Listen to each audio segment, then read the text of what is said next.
गीत की शादी रॉकी से होती है। रॉकी और लकी दोनों भाई जिनका आपस में बड़ा प्यार होता है। अरे वाह भाभी, क्या खाना बना है।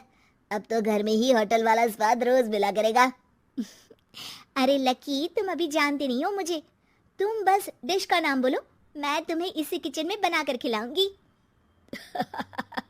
चढ़ा रहा है तुम्हें ये, और तुम भी ना। गीत रॉकी के छोटे भाई को दोस्त की तरह मानती। वो रॉकी के साथ उसकी भी जरूरतों का ध्यान रखती। लकी, ये रहे तुम्हारे कपड़े, धोकर प्रेस करवा दिया है, अलमारी में सजा लो। अरे रख दो ना भाभी अलमारी में भी। हाँ हाँ, सब भाभी करेगी तो तू क्या करेगा। रहने दीजिए ना माँ जी, शादी हो जाएगी तो खुद ही सुधर जाएगा। अरे रहने दो यार, तुम दोनों मेरे कपड़े यहीं पे रख दो। एक कपड़े अलमारी में रखने को क्या बोल दिया, शुरू हो गई। एक दिन, रॉकी सुनिए ना, कल जल्दी आ जाना, मुझे मायके जाना है, या सुबह छोड़ दीजिए और शाम को लेकर आ जाना। अरे नहीं नहीं, कल तो बिल्कुल पॉसिबल नहीं है, कल मीटिंग है। तुम लकी के साथ चली जाओ ना, और उसे कह देना कि शाम को लेकर भी आ जाएगा। लकी भाभी को लेकर मायके जाता है, शाम को लेकर भी आता है। आते वक्त, लकी, तुम्हारे लिए मैंने एक लड़की देखी है, बहुत सुंदर है। अच्छा, क्या बात है भाभी, मुझे भी दिखा दो। और उससे भी पूछ लो कि मुझसे शादी करेगी ना। इतनी सुंदर होगी तो मुझसे क्यों शादी करेगी भाभी। अरे वाह, क्या बुराई है तुम में, इतने अच्छे हो दिखने में। हाँ, बस अपनी भैया से थोड़ा कम हो। हाँ भाभी, आपको तो भैया से अच्छा कोई लगता ही नहीं है। लकी, तुम्हारे भैया हैं ही लाखों में एक। रात में दोनों घर आते हैं, लेकिन थोड़ी ही देर में उनके घर रॉकी की मौत की खबर आती है। हे भगवान, ये क्या हो गया। मेरा बेटा मुझे वापस कर दो। सब मिलकर माँ और गीत को संभालते हैं। एक दिन, गीत बेटा, अब तो रॉकी रहा नहीं, तू देख ले अगर मायके जाना हो तो। गीत कुछ नहीं बोलती और कमरे में चली जाती है। एक दिन बुआ सास उन लोगों के घर आती है। अरे भाभी, किसकी नजर लग गई आप लोगों के घर में? मुझे तो लगता है कि इस लड़की के ही पैर ठीक नहीं है, तभी तो आते ही हमारे घर का चिराग खा गई। बुआ सास की बात सुनकर गीत को रोना आ जाता है। वो अपने कमरे में जाकर जोर जोर से रोने लगती है। लकी को ये सब देखकर अच्छा नहीं लगता। बुआ क्या बोल रही हैं? किसी का जीना मरना ऊपर वाले के हाथ होता है, ना कि किसी के पैर पर। अरे देख लो भाभी, छोटा भी हाथ से निकल रहा है। ऐसा ना हो कि ये लड़की सबको आपके खिलाफ कर दे। तभी वहां गीत चाय लेकर आती है। लीजिए बुआ जी, चाय पी लीजिए।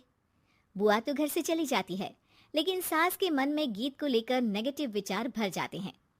अब देख गीता, बहुत हुआ, यहाँ रहकर भी कुछ नहीं होगा। अच्छा होगा कि अपने मम्मी पापा को बोल के तुझे यहाँ से लेकर जाए। और गीत अपने मायके चली जाती है, जहां आस पड़ोस के लोग कहते हैं, अरे रे, बेचारी की शादी के 2 साल ही हुए थे, लेकिन पति नहीं रहा, सास ने भी घर से निकाल दिया। देखो भाई भाभी कब तक साथ रखते हैं। और शादी करा देनी चाहिए इसकी, तो उम्र ही क्या है इसकी। हाँ, लेकिन करेगा कौन? एक तो शादीशुदा, ऊपर से कलंक पति की मौत का। तभी वहां लकी आ जाता है और वो पड़ोसियों की बात सुन लेता है। लकी, तुम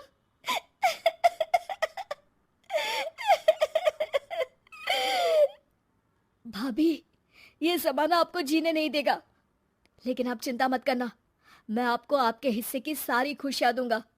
लीजिए, माँ ने आपका ये बैग भेजा है, इसमें आपके जरूरी सामान है जो वहीं रह गए थे। लकी देखता है कि गीत को ससुराल से लेकर मायके तक हर जगह सिर्फ ताने ही सुनने पड़ते हैं। वो सीधे अपनी माँ के पास जाता है। माँ, एक बात सुनो, ये कहाँ का न्याय है। एक लड़की जो छोटी सी उम्र में अपना पति खो चुकी है, वो अब दुनिया के ताने भी झेल रही है। यार, ये तो गलत है ना माँ, हमें भाभी का सपोर्ट करना चाहिए। क्या भैया होते तो भाभी को ऐसा देखकर दुखी नहीं होते? अरे देख लकी, ये समाज ऐसा ही है, और भैया होते तो गीत की ये हालत होती ही नहीं।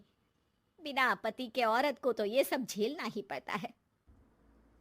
लेकिन कोई तो जरिया होगा ना माँ, भाभी भी हमारे परिवार का हिस्सा है, हम कुछ तो कर सकते हैं ना उनके लिए। हिस्सा है नहीं, हिस्सा थी, और अब तू ज्यादा ना भाभी भाभी करना बंद कर दे, समझा? कुछ दिन ऐसे ही बीतते हैं और एक दिन लकी देखता है कि गीत उसके ही कॉलेज में पढ़ने आई है। अरे भाभी, आप यहाँ कॉलेज में कैसे? लकी, मैंने पढ़ने का निर्णय लिया है।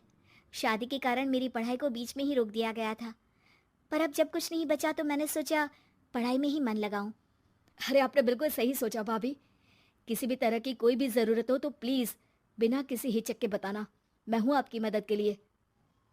लेकिन कहते हैं ना, गीत की जिंदगी में सब कुछ बहुत दिनों के लिए ठीक नहीं रहा और एक दिन क्लास में, अरे ये विधवा है, इसकी तो शादी हो चुकी है। क्या बात कर रहे हो? हमारे साथ तो बैठकर ऐसे पढ़ाई करती है जैसे बच्ची हो। अरे बच्ची नहीं, बहुत शातिर है ये। किसी को नहीं बताया कि ये शादीशुदा है, वरना हम इसे आंटी आंटी कहकर पुकारते ना।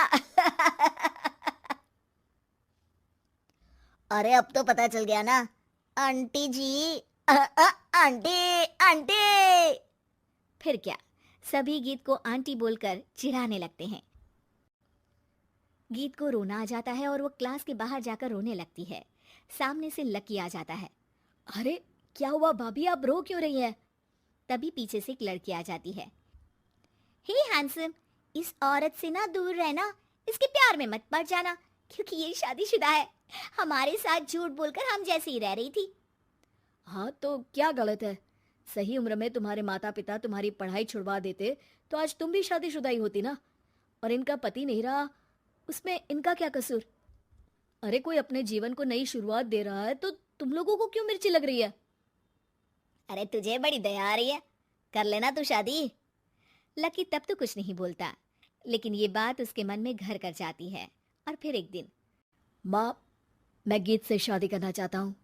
अरे क्या बक रहा है बेटा, तेरा भाई तो खा गई वो, अब मैं अपना दूसरा लड़का नहीं खो सकती। नहीं माँ, मैं गीत को यूं परेशान नहीं देख सकता। उसका कॉलेज में भी लोगों ने जीना मुहाल कर रखा है। मैं उनसे शादी कर उन्हें फिर से इस घर की बहू बनाऊंगा। तुम मानती हो तो ठीक है, नहीं तो मैं घर छोड़कर चला जाऊंगा। अरे मुझे मंजूर है बेटा। लकी माँ के साथ गीत के घर जाता है और उसका हाथ मांगता है। घर वाले मान जाते हैं। थोड़े से इनकार के बाद गीत भी लकी से शादी करने को मान जाती है। उम्मीद है कि आपको हमारी ये कहानी पसंद आई होगी। कृपया हमारे चैनल को सब्सक्राइब करें और सभी अपडेट्स के लिए बेल आइकन जरूर क्लिक करें। और हाँ, वीडियो लाइक और शेयर करना मत भूलिएगा। Bye bye.